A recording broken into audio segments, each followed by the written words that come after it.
Breaking news, Canon is launching a final EOS M mount camera and then killing the entire lineup. They're also giving us the cheapest full frame camera ever at possibly well under $1,000. I'll explain this as well as why I'm wearing a jacket. But first, a word from our sponsor, Squarespace.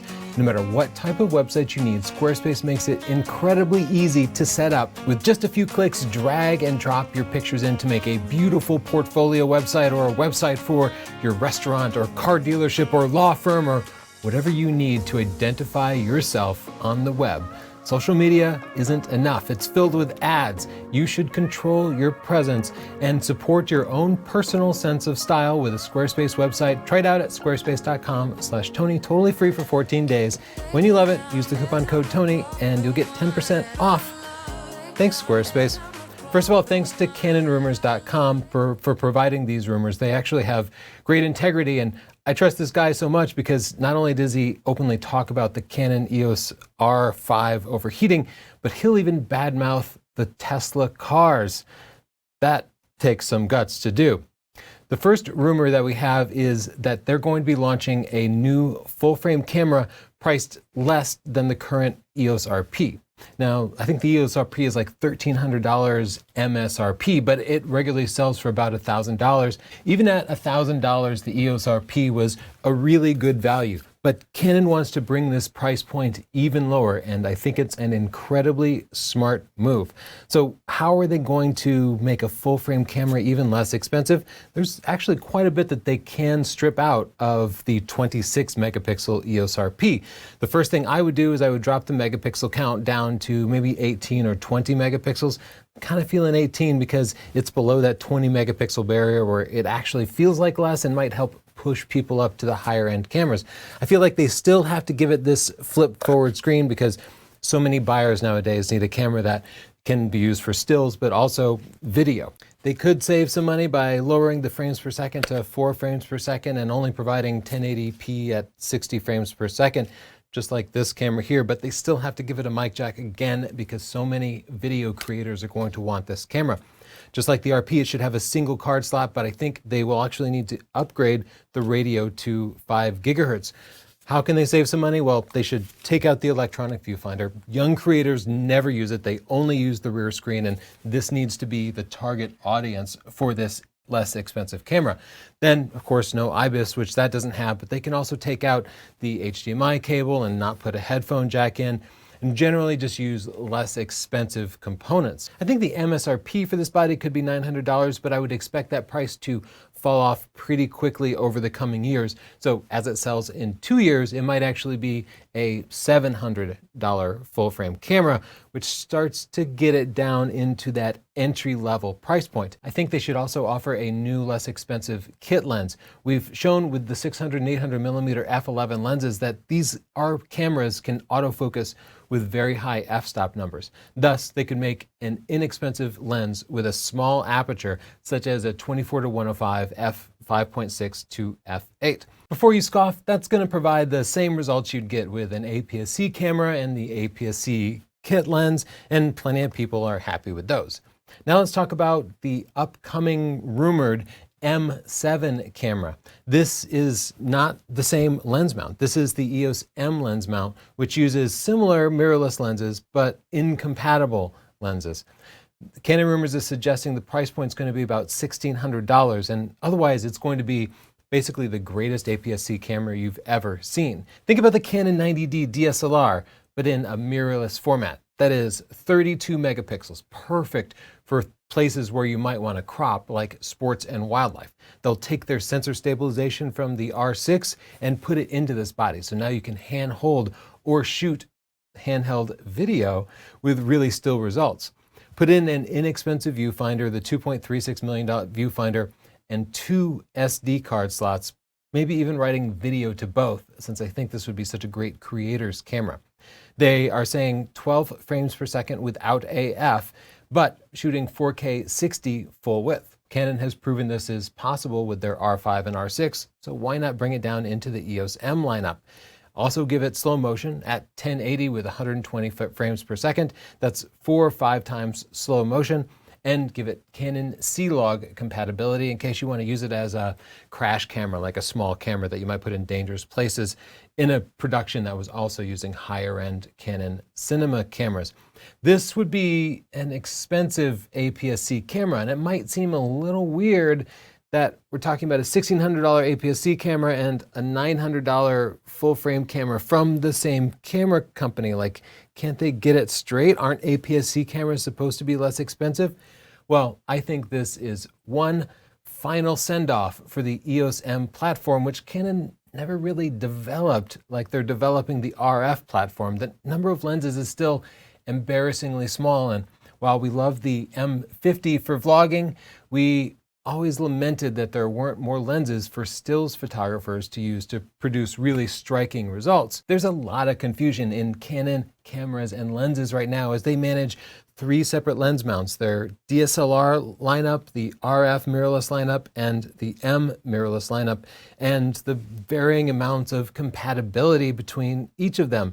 I think this is holding them back, and I think it's splitting up their research and development efforts too much, and I think Canon is going to do everything they can to get everybody onto the full-frame RF mount, and that's why I think they'll release this one final camera for hardcore M mount fans to upgrade to, and then never release another M mount product. Some of you are saying, no, this makes no sense. Not everybody wants a big, huge full-frame camera or big, expensive full-frame lenses.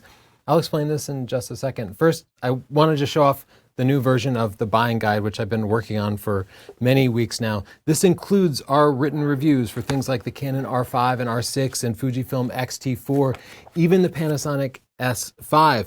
If you already bought the buying guide, of course you get this update for free. That's an amazing thing that we offer to all of our buyers, is free updates. If you haven't yet bought it, you can get it in paperback or ebook. Use the coupon code SUMMER25 at northrup.photo. And by the way, you can also get cool t-shirts like the one I'm wearing here. Yes, it even goes with a jacket. First, if you aren't familiar with how varying sensor sizes change your images, I have an entire page set up at sdp.io/crop that will explain this to you. A bit of history now. Back in the film days, Canon mostly made full-frame 35mm film cameras, and they were mostly inexpensive, and they had lots of super cheap 35mm lenses. That's what got me started on Canon cameras when I bought my very first real camera. They did also offer what they called an APS film format, which was just smaller film, but it never really took off. When they launched their first digital cameras, everybody wanted a full-frame sensors. They could use their existing film lenses without any sort of crop, but those full-frame sensors were outrageously expensive. That's why my first camera, digital camera, was a Canon D60, I think, which had a 1.6 times crop. That was called their EFS lens mount. Then they released the original 5D, which I also bought, which was a full-frame camera. That was their EF mount.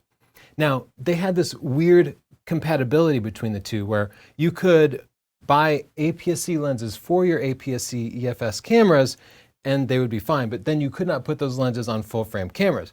You could buy full-frame lenses and then put those on either your full-frame cameras or your APS-C bodies. If all this makes perfect sense to you, then you're probably an old camera nerd like me, and if it doesn't make sense, then don't worry, that just means you're completely normal. This was all incredibly confusing.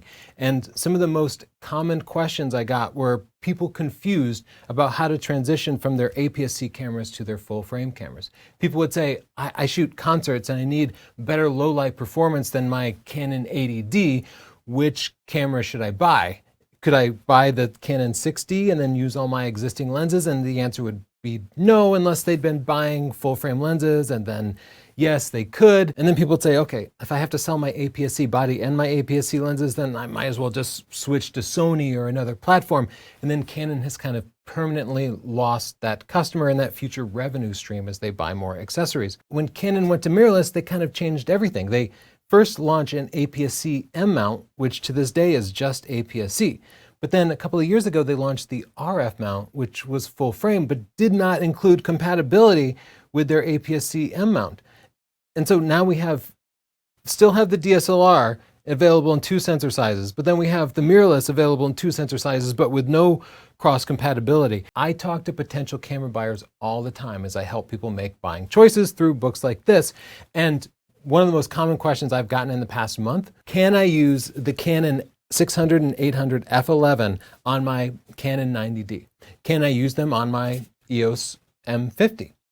Because people have Canon cameras and they see these new super cool lenses that we absolutely loved and they want to buy them, but they can't because this lens is not compatible with either of those other incredibly popular formats. And this means that Canon is doing all their R&D to create a lens like this, and then they're only able to sell it to a small portion of their existing camera buyers.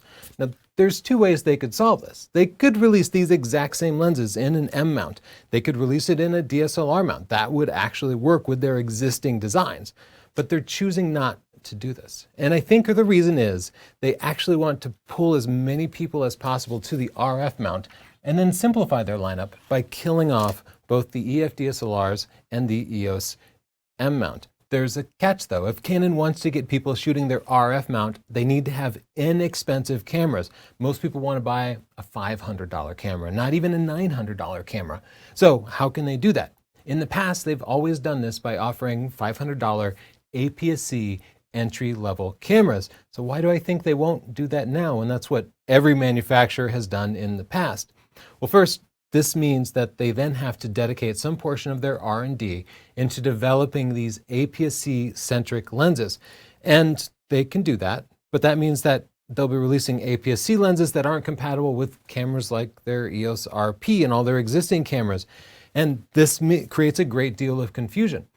I have seen so many people using a full-frame Sony camera with an APS-C lens, taking advantage of less than half the sensor, less than half the megapixels, just because they're confused about it, or because they wanted something small and light and inexpensive and Sony didn't have any full-frame lenses that met those criteria.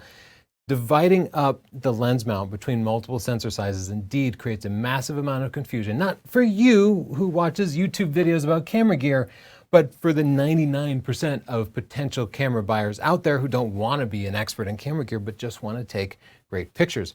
It also leads to a certain upgrade reluctance, because when people want to upgrade from APS-C to full frame, they have to then sell off all their APS-C gear. And if they do that, why not just jump to another system? Some people want APS-C cameras because they believe some myths about full frame, but full frame can be small. Full frame can be cheap. In fact, there are economies of scale where the entire system will become less expensive the more full-frame cameras we produce. For example, Micro Four Thirds sensors aren't necessarily that much cheaper than full-frame sensors if they're not producing them in sufficient volume. If we don't sell enough Micro Four Thirds cameras, then we can't afford to offer good prices on Micro Four Thirds sensors, and thus it might actually be cheaper to go for larger sensors at some point in the future.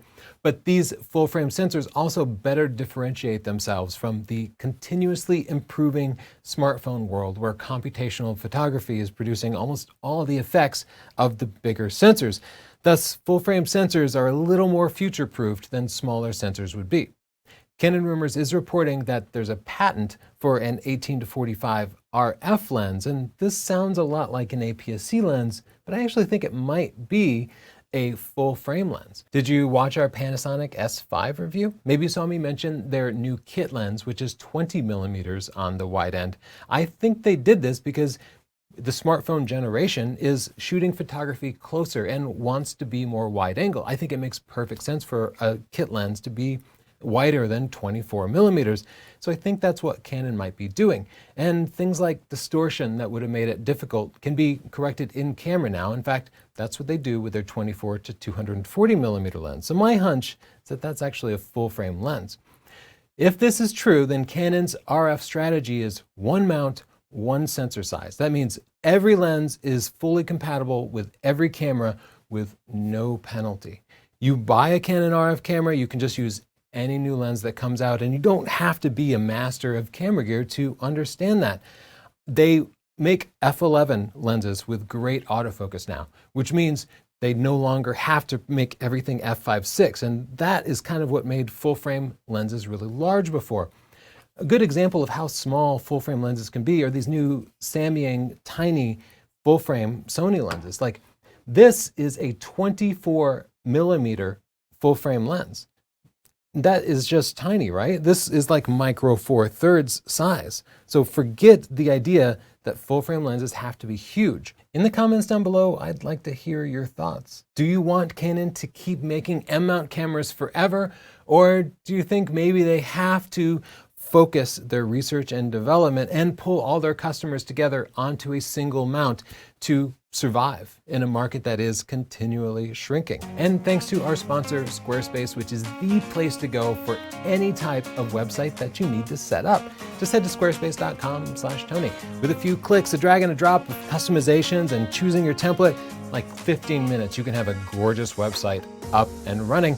And no credit card required during your 14-day free trial, but if you love it after that, use the coupon code TONY and you'll get 10% off.